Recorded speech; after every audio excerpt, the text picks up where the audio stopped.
ভেনিজুয়েলায় হামলার আগে যুক্তরাষ্ট্র যেসব কৌশল অবলম্বন করেছিল, ইরানের সম্ভাব্য হামলার আগে একই কৌশল মার্কিন প্রশাসনের। মধ্যপ্রাচ্যে বিশাল নৌবহরের পর আরও যুদ্ধবিমান, সেনা ও যুদ্ধাস্ত্র মোতায়েন করছে যুক্তরাষ্ট্র।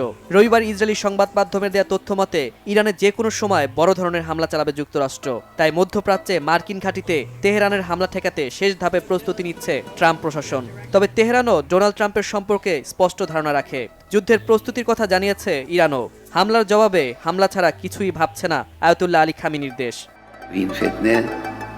এরই মধ্যে ইরানের সর্বোচ্চ নেতা মার্কিন হামলার শঙ্কায় নিরাপদ আশ্রয়ে সরে গেছেন। দেশটির একাধিক গণমাধ্যমের প্রতিবেদন অনুযায়ী যুক্তরাষ্ট্রের সম্ভাব্য হামলার শঙ্কায় আয়াতুল্লাহ আলী খামেনি বর্তমানে একটি বিশেষ বাংকারে আশ্রয় নিয়েছেন। খামেনির দপ্তর জানিয়েছে, যুক্তরাষ্ট্র হামলা চালালে ইরান কি জবাব দেবে, বাংকারে সরে যাওয়ার আগে সে বিষয়ে নির্দেশনা দিয়ে গেছেন আয়াতুল্লাহ আলী খামেনি। বর্তমানে আলী খামেনির তৃতীয় সন্তান মাসুদ খামেনি দপ্তরটির দেখভাল করছেন। পরিস্থিতি শান্ত না হওয়া পর্যন্ত মাসুদই দায়িত্বে থাকবেন।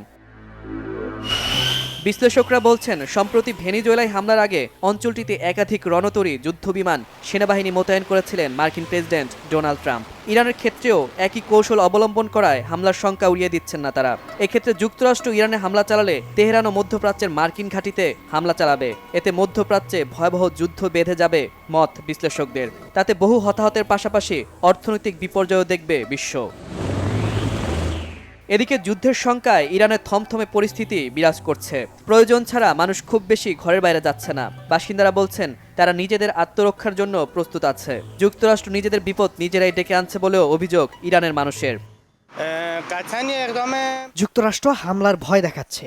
তারা যুদ্ধজাহাজ পাঠিয়েছে। আমরা জানি যে কোনো সময় হামলা হতে পারে। তবে নিজেদের আত্মরক্ষার জন্য ইরানের বাসিন্দারা প্রস্তুত। নিশ্চয় আমাদের সরকার কঠিন জবাব দেবে।